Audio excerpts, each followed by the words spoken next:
nós está viva a revolução digital e essa cambia nossa vida completamente. Agora aqui, uma pessoa que está sentada na Austrália, se está interessada em história de café na Aruba, de autor que chama Romero, e por download esse aqui e por consultar e book aqui. Assim, vou por visa, pensando na papel de Global Village, nós estamos vivendo de pueblo chiquito para sobre já a era digital, está possível e intercâmbio de informação aqui. A plataforma digital, por exemplo, tem ainda, depois de mais de 30 anos, nanta puntrami uma tesis de doutorado, tá? E a noite aqui da anunciar que já está arriba a plataforma digital. Qualquer parte do mundo não pode consultar minha tesis de doutorado, por exemplo, que me defendi na 1988 na Vrije Universiteit Amsterdam. Que men é acesso na informação, danke na tecnologia digital, a vira universalmente possível.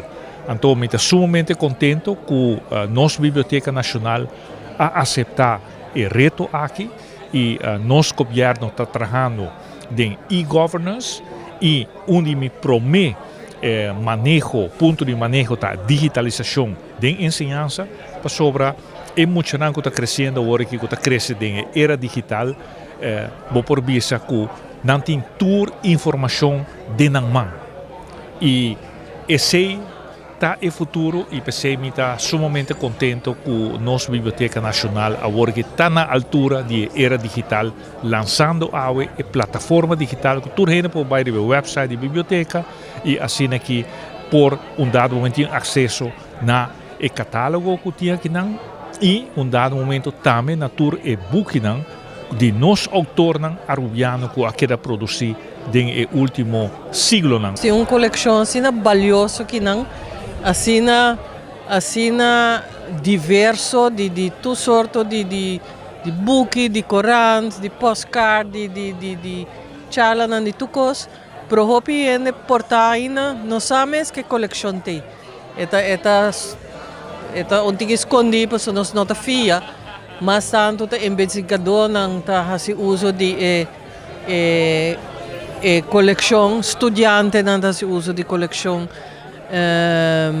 E agora aqui é uma maneira acessível bastante, que bem que a gente não vou vai mostrar na website ando na mesmo vai dentro, portanto não vai buscar book, ando na topo outro book bande que também não está interessado em é pota história, pota cultura, é pota idioma, é pota que tá para que não pode hasta treinar bureau na casa.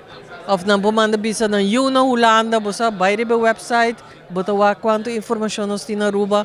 Então essa aqui está começo. Essa aqui é Arubiano, o website